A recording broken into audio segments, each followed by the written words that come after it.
Se encontraba en la última fila de la capilla, vestido con un traje gris oscuro que no le quedaba del todo bien. Tenía los puños apretados y los hombros erguidos, como si la dignidad pudiera protegerlo de cualquier crítica.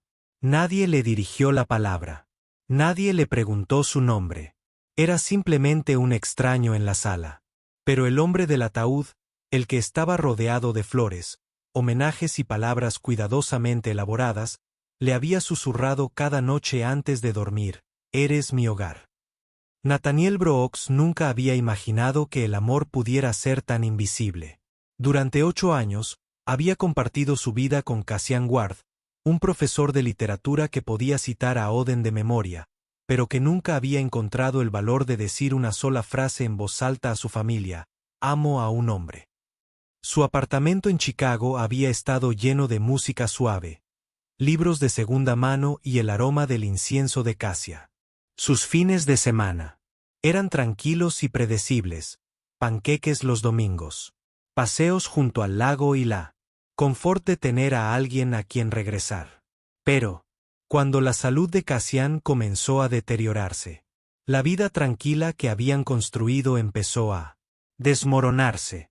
Comenzó con fatiga, luego escáneres, luego palabras como agresivo e incurable.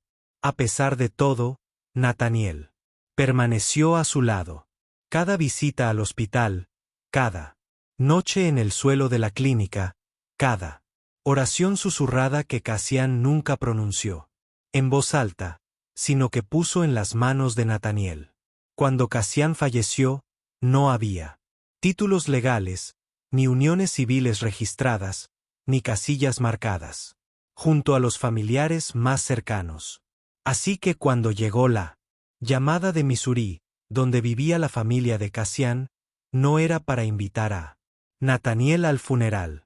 Era para informarle de que los preparativos se habían hecho y que no era necesario ningún otro contacto. Aún así, tomó un tren, luego un autobús, y después una larga caminata por un camino de grava hasta la iglesia a la que nunca antes había ido.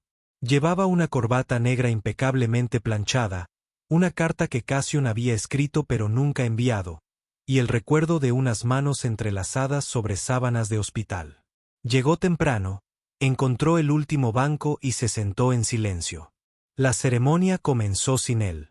El hermano de Cassian fue el primero en ponerse de pie, hablando de logros, reconocimientos académicos y orgullo familiar. Su madre lo siguió, mencionando recuerdos de la infancia y cómo Cassian era un alma solitaria.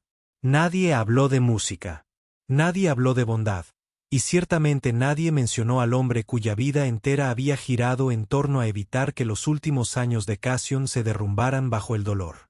Nathaniel permaneció sentado allí, inmóvil como un esqueleto, con el rostro indescifrable, pero con el corazón lleno de páginas que a nadie en esa sala le había importado leer.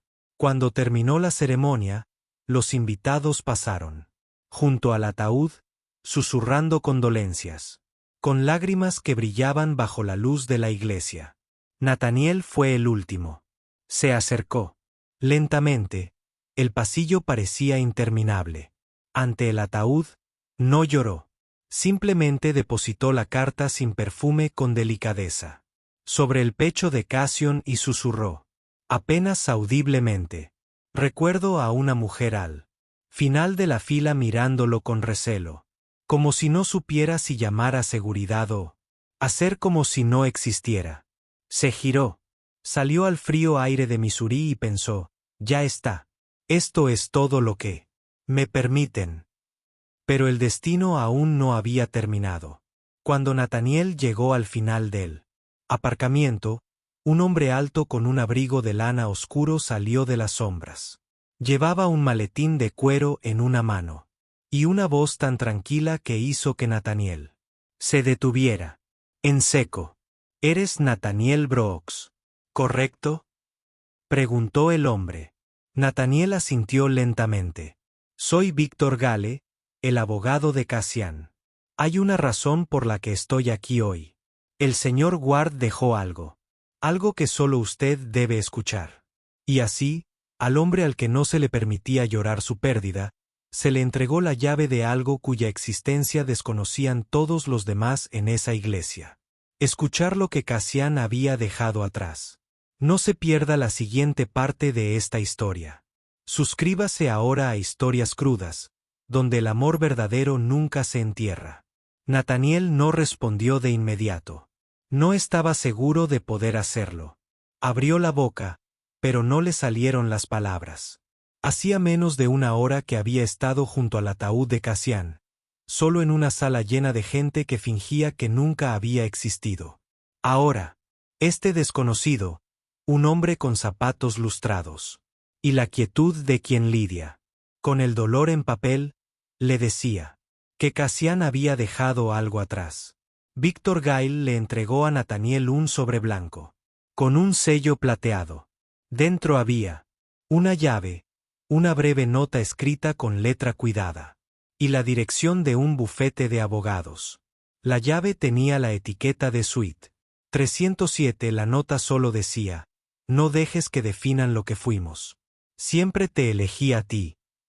Esa noche, Nathaniel se registró en un pequeño motel de carretera con cortinas manchadas de cigarrillos y un refrigerador que zumbaba ahí. Nunca cerraba del todo. No durmió.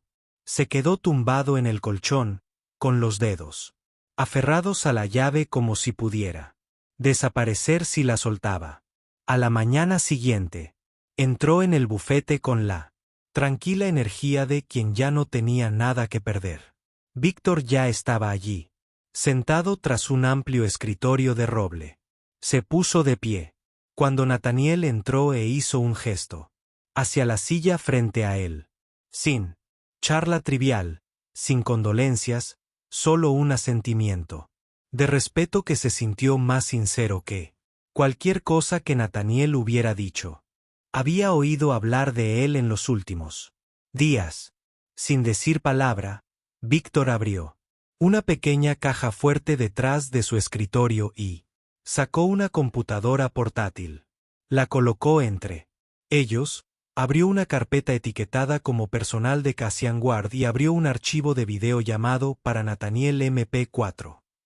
La pantalla parpadeó. Y ahí estaba él, Cassian, sentado erguido en el desgastado sillón de su apartamento en Chicago. Se veía más delgado, más pálido, la enfermedad visible en las ojeras. Pero su voz era firme. Los primeros segundos fueron de silencio. Luego habló. Si estás viendo esto, Nat, significa que no pude despedirme como quería. Significa que dejé que el miedo ganara. Lo siento. Nathaniel sintió que se le escapaba el aire. Cassian continuó. Una vez me preguntaste si me avergonzaba de ti. No te respondí. Debí haberlo hecho. La verdad es que nunca me avergoncé de ti. Me avergonzaba de mí mismo. Me avergonzaba de lo mucho que tardé en vivir como tú. Honesta, valiente, libre. El hombre del video hizo una pausa para respirar y luego sonrió. Me diste un hogar, Nat. No solo un lugar para dormir, un hogar. Le diste sentido a mi vida. No tuve el valor de estar a tu lado delante de mi familia, pero sí tuve el valor de amarte cada día, y quiero que el mundo lo sepa. Cassian se giró ligeramente hacia la cámara, como si reuniera fuerzas. Por eso cambié el testamento. No lo entenderán ni se enfadarán. Pero todo lo que tenía, te lo dejo a ti. La casa, el fondo de jubilación, las regalías, todo. No porque lo necesites, sino porque es la única manera de decirte que me importaste más que nadie. La pantalla se oscureció y el video terminó sin más. Nathaniel se quedó paralizado, con la mirada fija en la pantalla. Mucho después de que se apagara la luz, la habitación quedó en silencio. Pero en su interior, un torbellino de sentimientos lo invadió. Dolor, alivio, ira, reivindicación y algo más que había echado de menos durante días, una pequeña pero firme sensación de paz. Víctor se aclaró la garganta suavemente y le entregó una carpeta llena de documentos. Todo está preparado. Los documentos son tuyos, dijo Cassian, asegurándose de que no hubiera oposición. Nathaniel tomó la carpeta con manos temblorosas. No sabía qué haría después. No sabía cómo explicar nada de esto al mundo, ni siquiera si debía hacerlo. Pero de algo estaba seguro.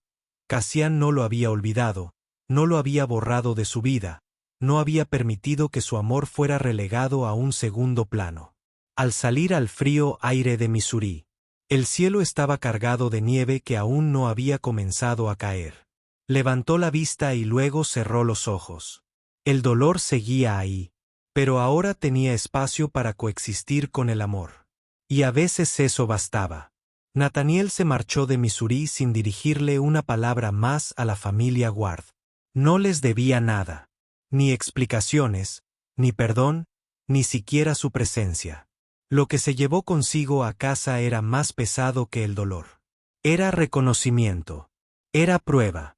Era la primera vez que el mundo, en papel y en la ley, reflejaba la verdad de lo que él y Cassian habían compartido en Chicago. Se detuvo frente al edificio donde él y Cassian habían vivido. Las ventanas del tercer piso aún conservaban las descoloridas cortinas que Nathaniel había comprado en una liquidación años atrás, aunque la puerta principal crujía como siempre. Por un instante, sintió como si volviera a una vida que se había detenido, esperando su regreso. El apartamento estaba tal como lo habían dejado. La pila de novelas sin leer junto al sofá. El cuadro a medio pintar que Cassian había empezado. Una tarde lluviosa. La almohada extra en el lado derecho de la cama, el lado de Nathaniel. Se sentó en el borde del colchón y exhaló, como si fuera la primera vez en días. Pero el silencio, incluso cuando trae consigo la paz, puede ser cruel. Aguantó 2 noches. La tercera, el silencio se volvió insoportable. El apartamento. Antes estaba lleno de pequeños sonidos presentes. Música, la cadencia de los pensamientos de Cassian, leídos en voz alta mientras leía. Ahora, se sentía como una cámara de ecos para recuerdos. Así que Nathaniel preparó una maleta, con solo lo que importaba, el último diario de Cassian. Una foto de ellos tomada durante un viaje a Door County y la carta que había dejado en el ataúd. Todo lo demás podía quedarse. No estaba huyendo. Buscaba un lugar donde el dolor pudiera respirar. Cassian le había dejado no solo su apartamento y sus bienes, sino también una propiedad en Missouri, algo que Nathaniel desconocía. Una casa en las afueras de un tranquilo pueblo llamado Monroeville, que figuraba en el testamento como el lugar donde mejor escribía y donde quería ser recordado. Nathaniel condujo hasta allí sin expectativas. La casa era modesta. Persianas azules descoloridas, un columpio en el porche cuyas cadenas apenas sostenían la vista. La cuarta se extendía por un lado como si el tiempo intentara borrarla. Dentro olía a polvo y cedro. El aire estaba quieto, pero no hostil. En la sala había un escritorio desgastado, una estantería llena de primeras ediciones y una taza de café con las palabras «Lee más, preocúpate menos», grabadas en el lateral con la letra de Cassian. Nathaniel recorrió cada habitación lentamente, dejando que el espacio se llenara de luz. Habla con él. Este había sido el refugio de escritura de Cassian. Su escape de las obligaciones académicas y familiares. Aquí había creado. Sin miedo. Aquí había imaginado. Historias donde personas como ellos no tuvieran que esconderse. En el estudio, escondido. Detrás de una fila de libros de poesía, Nathaniel encontró una carpeta etiquetada como proyecto pendiente. Contenía esquemas garabateados, bocetos de personajes y una página de dedicatoria que decía, para quien se quedó, incluso cuando no podía decirlo en voz alta. Esa noche, Nathaniel encendió un fuego en la pequeña chimenea de piedra y se sentó con las piernas cruzadas en el suelo.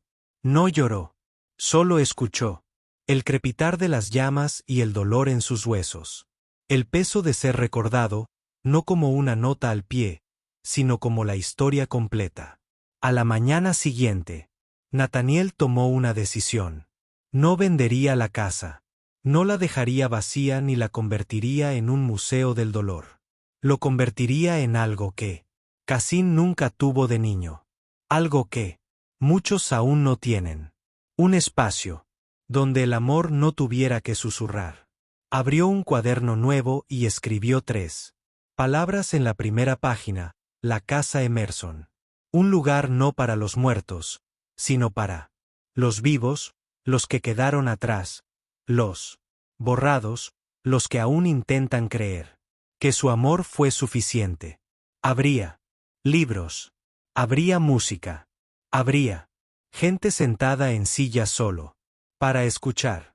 Y tal vez, solo tal vez, habría sanación. Lo que comenzó como silencio se estaba convirtiendo en una voz. La idea era simple, pero el dolor hace que incluso los planes más pequeños parezcan montañas. Nathaniel estaba de pie en el pasillo de la vieja casa en Monroeville, con la pluma en una mano y la vacilación en la otra. Los pisos crujían con la memoria. Las paredes parecían respirar. Y sin embargo, nada se movía sin él.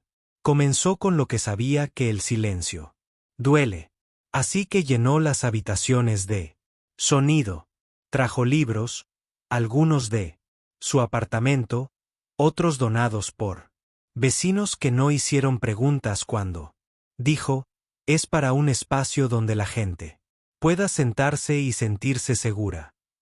No hubo gran inauguración, solo un letrero escrito a mano en el porche que decía: la casa Emerson. Todos son bienvenidos. Al principio, no vino nadie, pero Monroeville, como la mayoría de los pueblos, guardaba historias silenciosas. La gente observaba, susurraba, y finalmente, alguien llamó. Un adolescente con la cabeza medio rapada y manos temblorosas preguntó si podían sentarse un rato. Nathaniel los condujo al banco junto a la ventana en la sala de lectura y los dejó solos. Regresaron al día siguiente con un amigo. Pronto hubo tardes en que todas las sillas estaban ocupadas. Voluntarios ayudaron a Nathaniel a repintar el porche. Alguien donó luces de cadena. Alguien más trajo una máquina de café express que frustraba, pero funcionaba lo suficientemente bien. La casa volvió a respirar. No con tristeza, sino con algo más parecido a la calidez. Nathaniel nunca daba discursos. No era maestro. No les decía a las personas que debía ser la casa Emerson. Simplemente escuchaba. Cuando un anciano se acercó preguntando si podía tocar el viejo piano vertical de la sala, Nathaniel asintió. Las notas eran temblorosas, pero llenas de sinceridad. Cuando una mujer se sentó en el patio trasero durante 3 horas y lloró sin decir palabra, Nathaniel le trajo té y la dejó sola. Las habitaciones de la casa no juzgaban. Absorbían. Un tranquilo jueves, apareció un hombre de unos 70 años. Llevaba un maletín raído con una fotografía amarillenta en las esquinas. Al principio no dijo nada, simplemente caminó por el pasillo como alguien que revisitaba un pasado que había intentado olvidar. Finalmente se volvió hacia Nathaniel y dijo: mi hermano solía hablar de esta casa. Decía que lo había salvado. Nunca le creí, pero ahora sí. Nathaniel nunca pidió nombres. Algunas historias no le pertenecían, pero otras eran danesas. La presencia de Cassian persistía, no como un fantasma, sino como una página a medio escribir. Nathaniel encontró notas escondidas en libros viejos, márgenes llenos de garabatos, listas de citas, fragmentos de lo que podrían haber sido novelas. Un trozo de papel simplemente decía: espero que algún día el amor no necesite explicación. Cada vez que Nathaniel encontraba una, la colocaba en una vitrina, cerca de la chimenea, no como un altar, sino como un recordatorio: el amor, cuando es verdadero, deja Huellas. Pasaron los meses. La casa de Emerson creció. Los medios de comunicación empezaron a fijarse. Una pareja afligida convierte la herencia en refugio para los olvidados. Un titular decía, a Nathaniel no le importaba el reconocimiento, pero permitía la atención porque atraía a más gente. Una visitante destacó. Llegó una mañana de otoño, con las crujientes hojas aún adheridas a su abrigo. Se presentó como antigua alumna de Camille Cassian. Él cambió mi forma de ver el mundo, dijo. Antes pensaba que el amor tenía que esconderse. Luego leí uno de sus ensayos y todo cambió. Tenía lágrimas en los ojos al ver el estudio donde solía escribir. Nathaniel no habló mucho ese día. Simplemente abrió la ventana y dejó que el viento llevara el silencio de Camille por la casa. Esa noche, se sentó solo junto a la chimenea. El último diario de Cassian en su regazo. Había páginas llenas de poesía. Pensamientos a medio formar y esbozos de un cementerio sin nombres. Pero en la última página, Cassian había escrito algo con tinta gruesa y ondulada. Si me voy primero y aún así decide recordarme, dile esto. Mira debajo del sauce. Nathaniel contempló las palabras. Sabía que en la propiedad había un árbol como ese, viejo e inclinado, con las raíces curvándose hacia la tierra como dedos. Aferrándose, tomó una linterna y salió a la oscuridad. El aire nocturno era gélido, el viento inquieto. El sauce se alzaba en el límite de la propiedad, cerca de la valla trasera. Nathaniel se arrodilló junto a la base, quitando las hojas caídas, la tierra húmeda y trozos de piedra enterrados bajo el tiempo. Sus dedos tocaron algo sólido. Tiró suavemente. La tierra dio paso a una forma. No era una caja. Era una placa. Limpia. La inscripción decía: reservado para Cassian Ward y Nathaniel Brooks. En vida, silenciados. En la muerte, recordados. No había fechas, ni flores, solo palabras grabadas en piedra, ocultas donde a nadie se le ocurriría buscar. Nathaniel cayó de rodillas. La linterna parpadeando en la hierba. Cassian no solo le había dejado la casa, le había dejado un lugar, un último descanso, un espacio donde sus nombres pudieran ser unidos, en un mundo que jamás se lo permitió en vida. Pero Cassian había creído en algo más fuerte que la vergüenza. Había creído en la memoria. La placa abajo. El sauce cambió algo en Nathaniel. No solo porque demostraba que Cassian, mucho antes de morir, había imaginado un futuro donde su amor pudiera reposar unido en verdad, sino porque mostraba que, incluso en silencio, Cassian había intentado, a su manera, crear un espacio para que existieran. La casa de Emerson siguió creciendo, pero Nathaniel ya no la recorría solo como un guardián del dolor. Comenzó a caminar con un ritmo más firme. No estaba curado.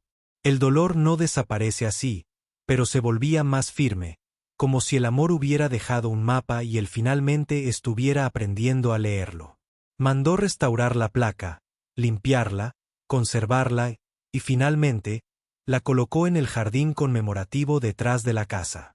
Un banco se alzaba cerca, donde los visitantes podían sentarse bajo las ramas bajas del sauce. No había ningún letrero, ningún anuncio, solo un sendero desgastado lentamente por las pisadas. Algunos días, la gente preguntaba, ¿eran pareja? Y Nathaniel simplemente respondía, eran el uno para el otro. Había algo sagrado en la ambigüedad. Que la gente viera lo que necesitaba. Lo que importaba era que los nombres estuvieran grabados en la misma piedra. Lo que importaba era que permanecieran allí. La casa de Emerson se convirtió en algo más que un santuario. Se convirtió en una historia. Un joven cantante grabó una canción. Tras tocar el viejo piano de Cassian. Un Padre afligido empezó a asistir todos los martes, llevando un libro de poemas que nunca compartía en voz alta, pero que siempre dejaba abierto. En la misma página, una biblioteca local se asoció para ofrecer talleres de escritura para jóvenes LGBTQI. Algunos venían buscando paz, otros venían a aprender, y algunos simplemente venían a sentarse junto al silencio y saber que no estaban solos. Una tarde, un hombre llegó con un traje demasiado caro para Monroeville. Nathaniel lo reconoció. Inmediatamente, era el hermano de Cassian. Se sentaron. En el porche, 2 sillas, 2 tazas de café y un silencio largamente esperado. El hombre parecía mayor de lo que Nathaniel recordaba, cansado, no amargado, simplemente perdido. No he venido a discutir, dijo en voz baja. He venido a comprender. Nathaniel no respondió, pero tampoco se marchó. El hermano recorrió los pasillos. Tocó los bordes del escritorio de Cassian. Se quedó mirando fijamente, demasiado tiempo, la carta enmarcada junto a la chimenea. La que Cassian le había escrito a Nathaniel.